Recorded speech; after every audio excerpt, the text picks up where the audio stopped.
hilarious. You're goofy. Girl, the energy is real, so gotta hype it up because I love gotta it. bring the energy. So, I love it. I love it. hey y'all, hey, it's another episode of Bonafide Her podcast featuring the one and only India Flye. Hey, everybody. Hello. Girl, you look beautiful as always. Slay on them. So, I appreciate you. You look beautiful too. You beautiful. I'm gonna try not to cry today because this is such a beautiful thing. Look at all the women uplifting women, empower women, and empowering women. You So, have to stick together. and that's on period. So let's get it started. So India, can you tell us like how you got to where you are in your sports journey? Yes, I started off about second grade. My grandma got me into basketball and track. So track used to be my first sport, but around probably like I want to say my junior year is whenever I stopped track, and it was just like straight basketball. And so my grandma took me to all types of AAU tournaments. I played on Northwest Blazers. I'm from Oregon City, so I went to Oregon City High School, and which is a powerhouse for high school basketball. So even that, I played on Northwest Blazers. So kind of transitioning into that, it got me into college basketball. And then I went to University of New Mexico. Then I went to JUCO in Northwest Tech in Kansas my sophomore year. Then I went to Butler University my junior year, and then I finished at Rocky Mountain. And then now I am overseas. Slay. Yeah. So my question is, one of them is, of course, what was the transition like for, all the different colleges that you went to? What was that transition like from all of them to like the professional level? I feel like I got the best worlds of both worlds, like in every aspect, because I got the D1 life, and then I went to a JUCO, and then I finished at an NAIA. So I mean, like I got the D1 where you know what I'm saying, we doing 2 to 3 days, which we do that in Europe. So I got that aspect, and then I feel like JUCO and NAIA just made me a dog. Like you really gotta focus and be a dog when you're overseas because you really just don't have nobody. You might have a friend or two, but they might not be in your country. You have your family back at the crib. So really, it's just like it taught me how to be a dog and just thug things out for myself. Oh yeah.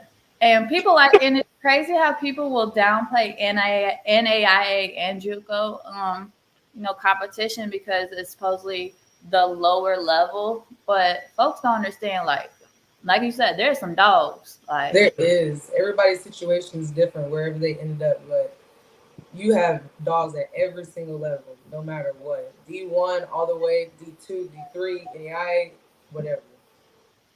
so my question is for you is what would you say is one of the biggest misconceptions from your perspective of both NAIA and JUCO? Um, I feel like one I heard a lot is like getting stuck. Like it could be whether what I'm saying you for grades and injury, things like that, or not being taken as serious as the next. I think those are two misconceptions. I did 1 year at JUCO. They call me a 2-1-2. I went from a 2 year to a 1 year to a 2 year.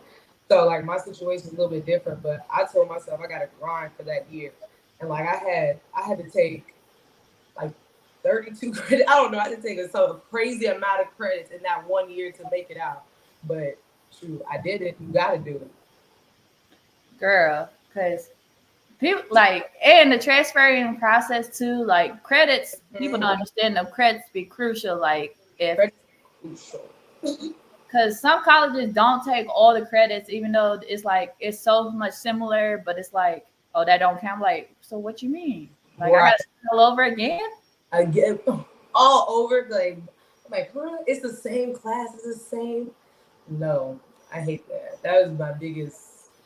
I hated whenever I had to transition or transfer into college. That was the biggest one I did not like was transferring credits. Whew. So my question is for you is like, how would you describe the day in the life of India Flye when she was a student athlete, because a lot of people don't understand Right. the scheduling of how a student athlete has to work. So, Right. I would say preseason, shoot, you getting up about 5:30 a.m.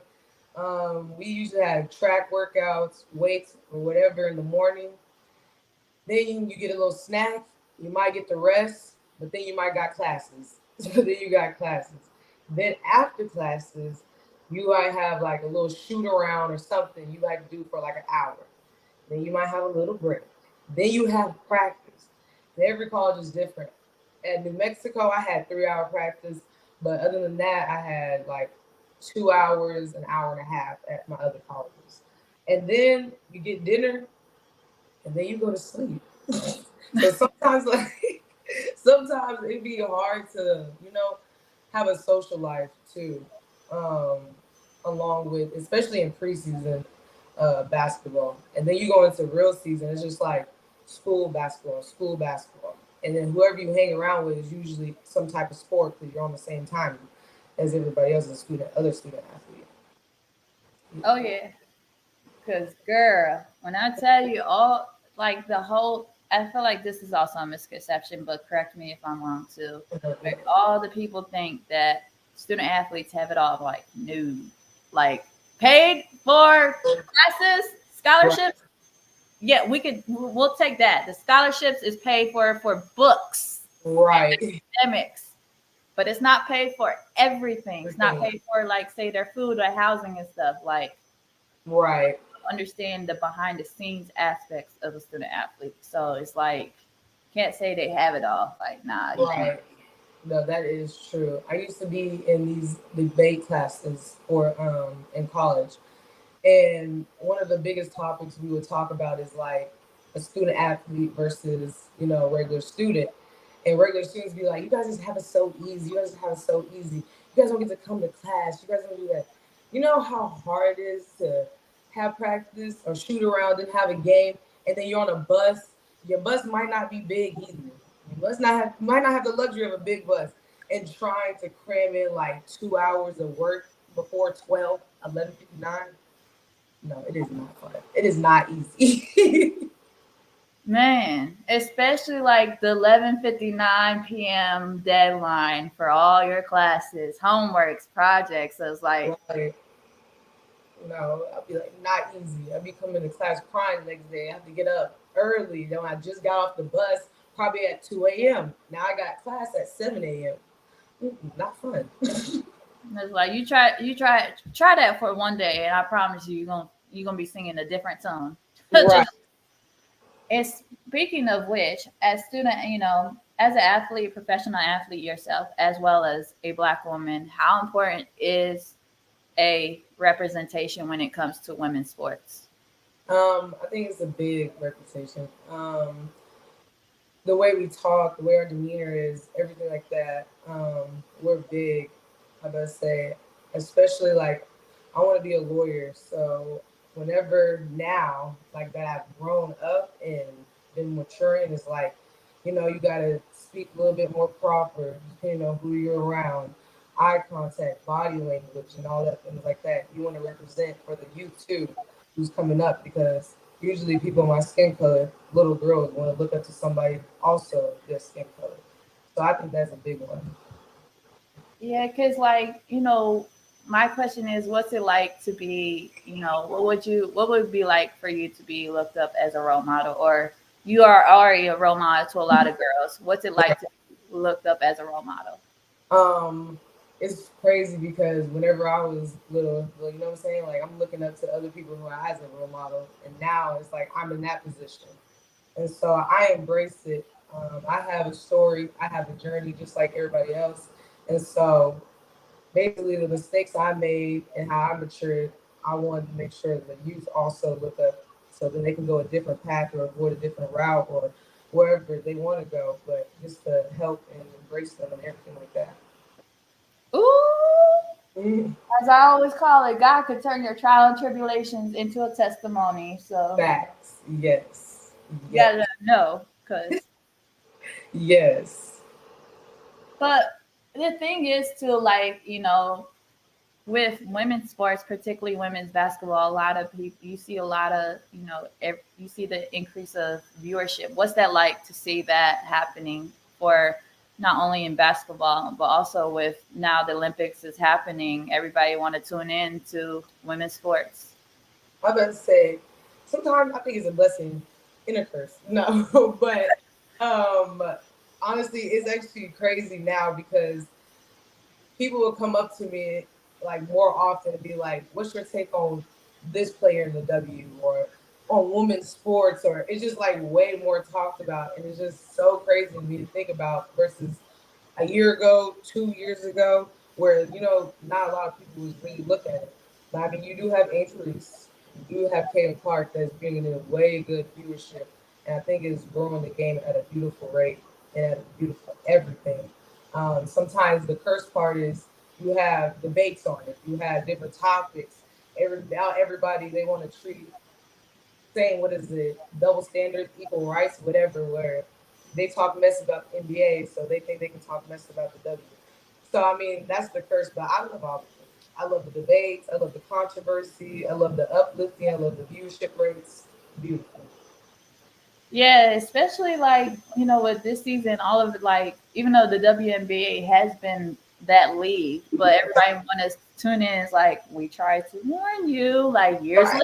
earlier, but it's okay. Yes. It's Yes. okay. We some dogs. I be thinking like they thought we was gonna like have our fingers painted. We was gonna sit cross applesauce at half court, pass the ball at each other or something. No, you have some dogs, and that's what I'm just saying. Like, and it's good that everybody getting to see it now. Like it's going more countries everywhere. Like it's crazy.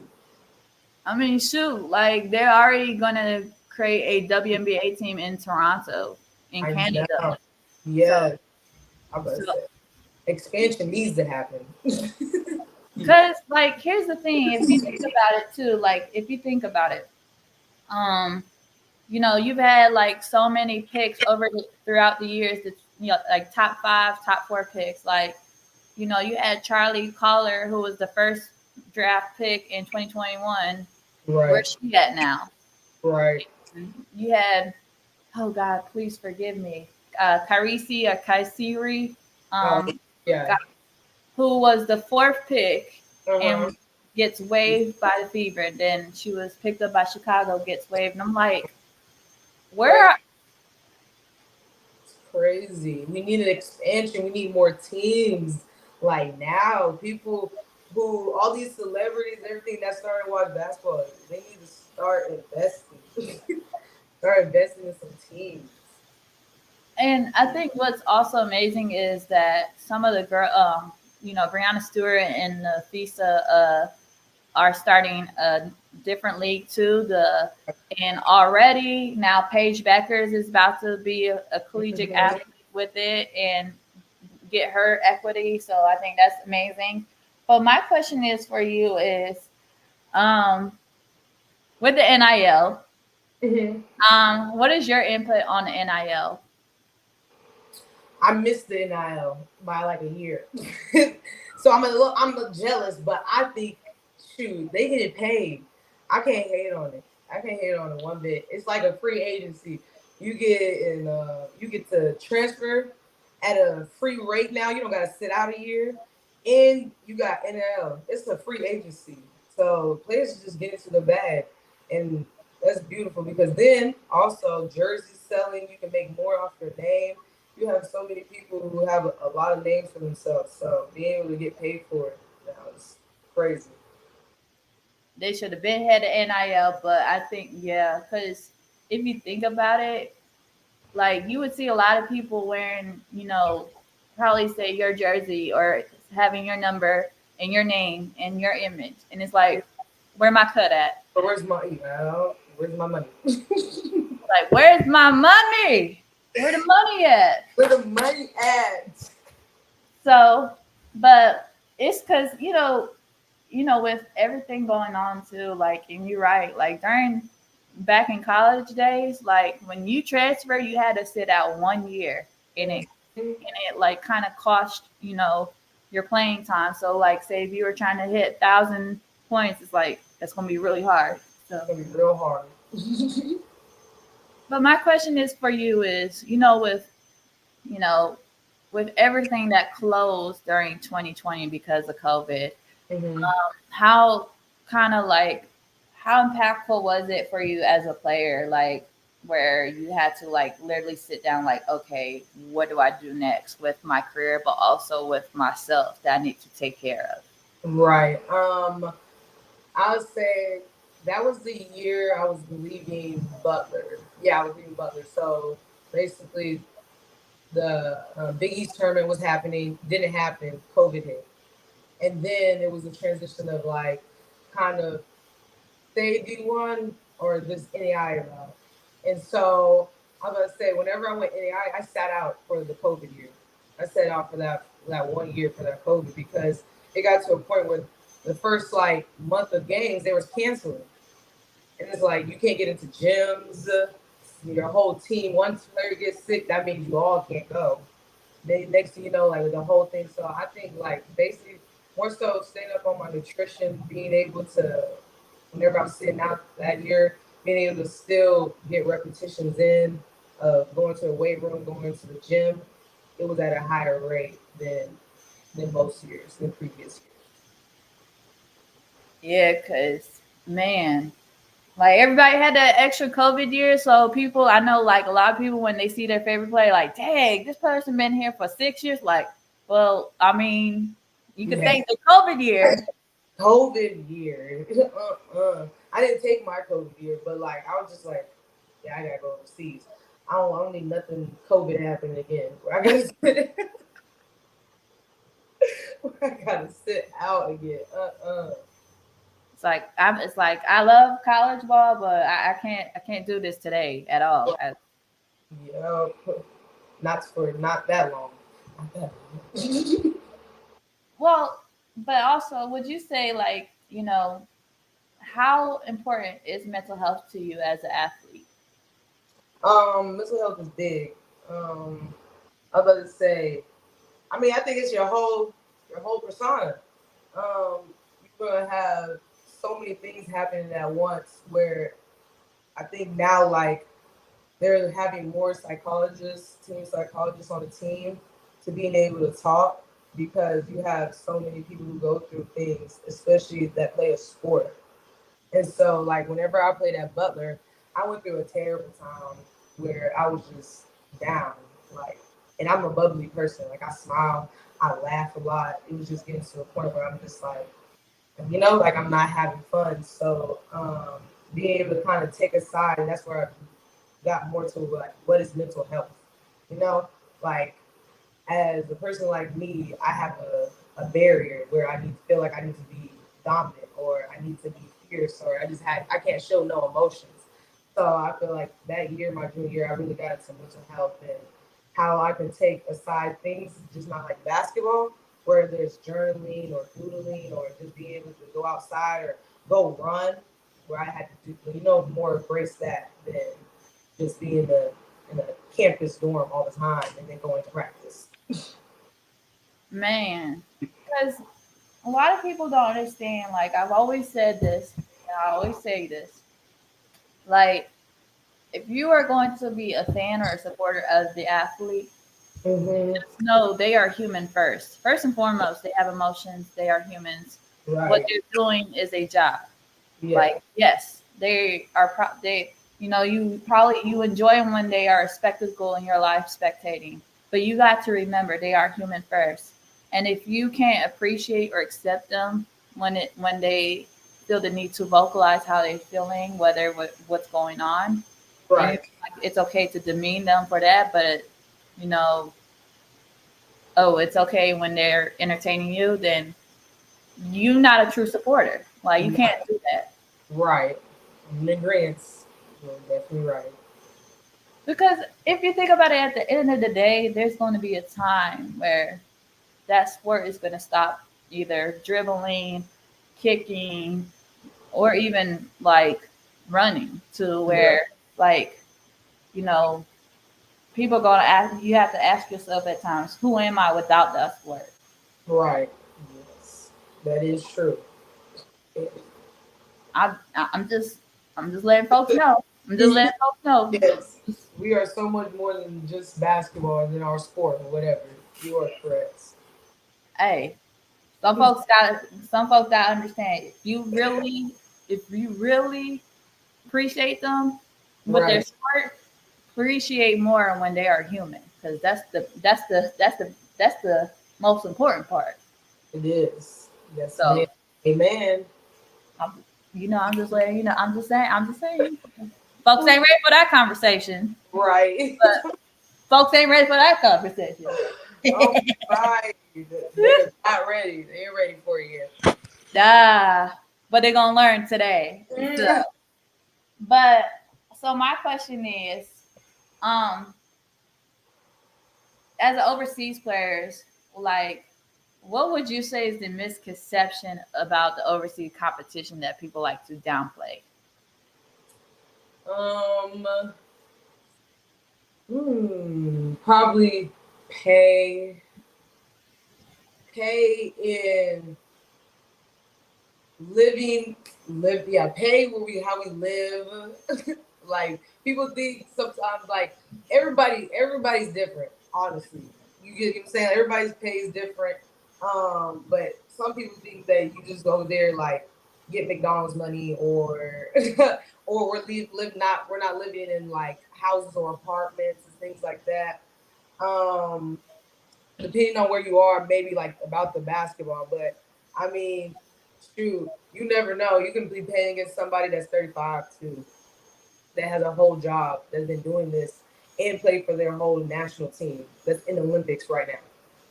So it's like you just never, like I'll be thinking that, yeah, those are the two things I think of: is pay, the living, and sometimes basketball. Because Lord have mercy, like, and what's crazy is to, like, you know, for, and correct me if I'm wrong, a lot of women, like especially women hoopers, that if they want to continue to play, they have to go overseas to play and gather more money to continue to what they're doing, love to do. And then it's like more pressure on them because it's like it's far away from, their family. They're missing holidays and birthdays with their family. Right, And, with everything that's going on in the world, like, you never know what could happen. right. So were there times those type of factors played a part when you were making the decision to go overseas? Mm, yes. I was about to say, especially when like I was about to say my first team was in Sweden. And so I was like, what? A house with five other girls? I'm like, huh? And they was like, no, but the house is like big. And I'm like, I don't know. They was like, you're gonna be getting paid this amount of money. I promise you, you're gonna have this. You're gonna have your own room and everything like that. But I was like, the biggest thing I was like, five girls. I think that was the biggest thing for me. But definitely, whenever I'm looking at contracts now or trying to figure out what team I want to go to, I'm definitely looking at how much am I getting, because usually you don't want to stay at the same rate. You want to keep building, especially if you want to keep making a career out of it. And so, the biggest thing right now, whenever I'm looking at these contracts, is like I want to get paid what I'm worth, and I feel like I'm worth a lot. I'm worth a lot. So, you know what I'm saying? Whenever I'm looking at these contracts, I'm just like, yeah, living, pay, benefits, the professionalism, everything like that. Girl, you better let them know. Let them know that you deserve the best. Let them know. You Yes, better ma'am. Yes, ma'am. let them know. Get paid. Get paid. So I get paid, get paid. Yeah, I'm be like Young Duff. Get paid. Get paid. You are hilarious. Because laughter is the medicine to the It soul. is. It is. So, but my question is for you is, as we were speaking about people too that we looked up to, who are some of the players? Ooh, ooh, ooh. You're having technical difficulties. Uh-oh. She'll be back, y'all. She'll be back. There we go. There. I was And, like, oh. I and no, said, the whole thing just went out. oh. I was Suddenly. like, I ain't gonna lie. I was like, oh, technical difficulties. We have a tech and that said, well, she'll be back, y'all. She'll be back, y'all. I told you this is raw and real, so Right. No, all bloopers, all everything. all of it. So my question is, with we were talking about people who we looked up to. Who are some of the players that, like, whether it's past or present, that you looked up to in both life and game? Both life and game. My number one gonna be AI. I'm a huge Allen Iverson fan.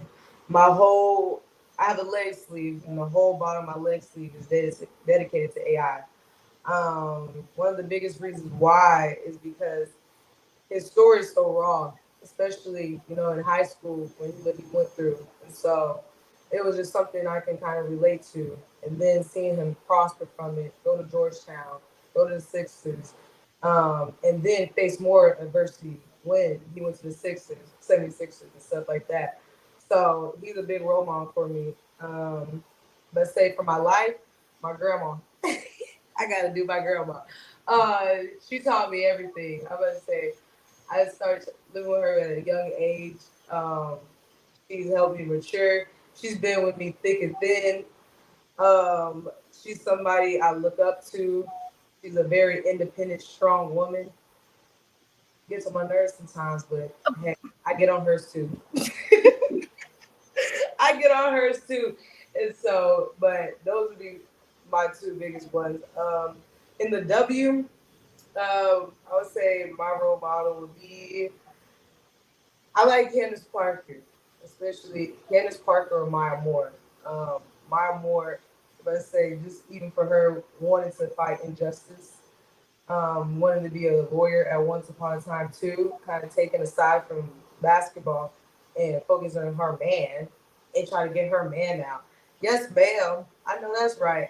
I want her to come back though. I want her to come back, but you know what I'm saying? She still is somebody I looked up to in that aspect of wanting to be dominant in my sport and also being realized that I can fight injustice too, be a lawyer, do whatever in that nature. Ooh, yes. First of all, real hoopers know who Allen Iverson is. So, Yes. Um, and Candace Parker definitely Maya Moore. Yes, that's Maya Moore is my goat. First of all, like the fact that she has the best winning percentage, one of the best winning percentage that doesn't get talked yes. about enough. It Do needs to not. be, Right. and the fact that she was still in her prime, and four championships. She's a champion in every level. You know, you know, pushing social justice. Letting know folks like, hey, she helped the WB the forefront of social justice. The fact that, like I said, she was in her prime and did something more than her sport and used her platform, got someone out, end up being married, having a kid together, Right. like that whole story, Dope. beautiful. Like, and man, I ain't gonna lie. It's like I know a lot of people like they be blaming that man for Oh, her retirement. Come out, it's yeah. that man's fault for her retiring. Like, man, Right. like let her live. Like, Right. They be on him. They be on him. But yes, she needs to. She did. It was for a good cause, a greater good. And I feel like so many more people, especially young girls, is like look up more, and then they gave her more of what I'm saying of an image and showed a different side of her too. Because whenever I said, oh, like she's not just a hooper. Like there's something else, as always. yes, because all I know is okay. Yes, Caitlin Clark. She loves Maya Moore, but the fact that that Iowa coach, had the nerve saying that Caitlin Clark is this generation's Maya Moore. Like, no, no, let's not. Don't you dare put Far. like, nope, don't even think about it. Like, honest, like, nope. Right. Like, Right. She got a long way to go. We're not gonna do this today. We're not doing this. And then at least, and also at least my more does something more beyond the court. Right. I'm gonna just hush and, you know, I'm gonna sip my tea, drink my water, but y'all go ahead. So, Oh, God. but like I said, no discredit to Caitlin Clark. Like I said, Caitlin Clark, great shooter, does what she need to do. And we were just talking about this. Like, this is the cursed part about the WNBA women's fans at times. You have fans of certain players that go all out and go crazy over different players Right. to where, like, you know, they dismiss other players, whether it's present and past, because oh a per or oh because a player is, they say, hey, this player could do better. Like, we're not Right. saying she's not good, she could do better. And then you got fans that's like feel like their favorite player is the best thing since sliced bread. I'm like, Uh-uh. Uh-uh. I like I Yeah. said, I'm like, and this is the teaching factor when it comes to the W in any women's sports, that a lot of people need to take note. Like, it's okay to learn history. So Right. it's okay to learn history. Learn history so you won't have to repeat what happened. Right. Facts. That is But true. I'm just saying. So I'm just saying. So I'm just saying. just saying. But my question for you, Miss India, is, if there was a word to describe your journey, what would it be? Unique, eventful. Unique slash eventful. Those are two. How so?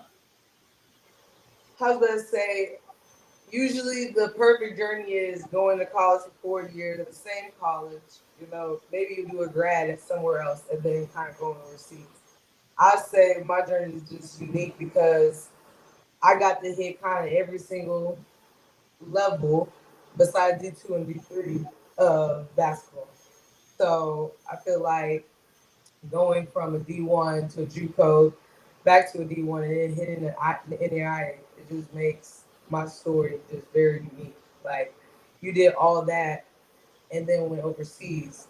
When in the perfect world, you can only be a professional if you went D1 and stuck it out for 4 years. So, like, that's why I think my story is very unique. Ooh, this is my little fan of the realness right there. It's a little preach, preach, preach, preach. And it, Yeah, it's like, where's the organ at? The organ, like, he's mm. about, what are you talking about? The organ in the church, like, Oh, you talking about the person? You are hilarious. You are hilarious.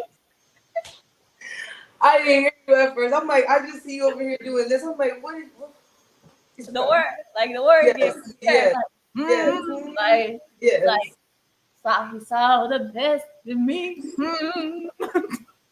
On the piano, is this you doing the piano? Yes. Got it, got you. I'm here with you now. I'm here with you now. Oh my god. Hey, it's a W interview right here. Yes, it is. Great vibes, great vibes.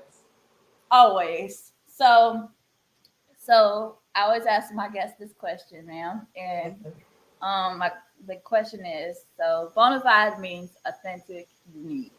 So what makes India Flye Bonafide, and what makes your story stands out from others? I'm real. I'm raw.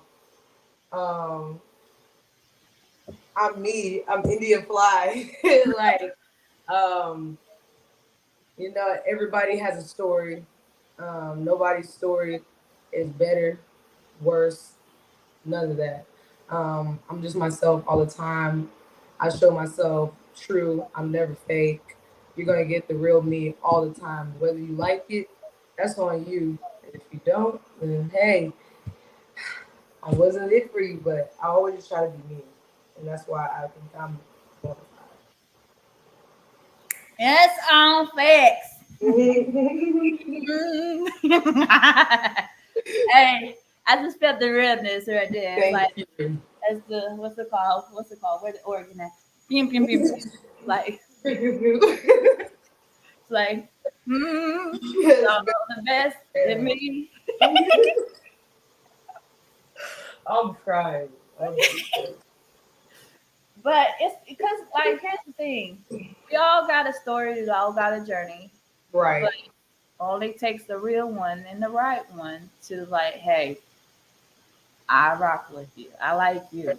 So And if they cool, they yeah, cool. But sometimes, you have those folks that come in your life that say, you know what, maybe this ain't it. And that's just another blessing by God saying, you know what, we're gonna remove and replace something better. right. And he always right. God is always right. All time. All the time. All time. So I call this the shameless plugs moment where I let all the guests, first of all, get your coins, get your follows, Okay. everything. Support real ones, support your favorite women in sports. So, um, Miss India, can you let the folks know how where they can find the one and only India Fly and if any upcoming Yep. events happening for you? Um, yes, I would say my Instagram. This is my Instagram right here. I'm on TikTok, which is just Little Fly. Twitter, same, just my first and last name, India Fly. Um, I'm about to be going overseas here in about in the middle of this month of August. I should be going overseas, so I don't have anything coming up in the U.S. Sadly, but those are my social media platforms. If you guys want to hit a fly, Y'all better follow the queen herself. Hello, you know, better. If her team got jerseys, you better cop them too. yes, and we do. We usually do. Oh, So y'all do? yes, we do. Bet. You I gotta get one. gonna So get one? You gonna get, I got okay.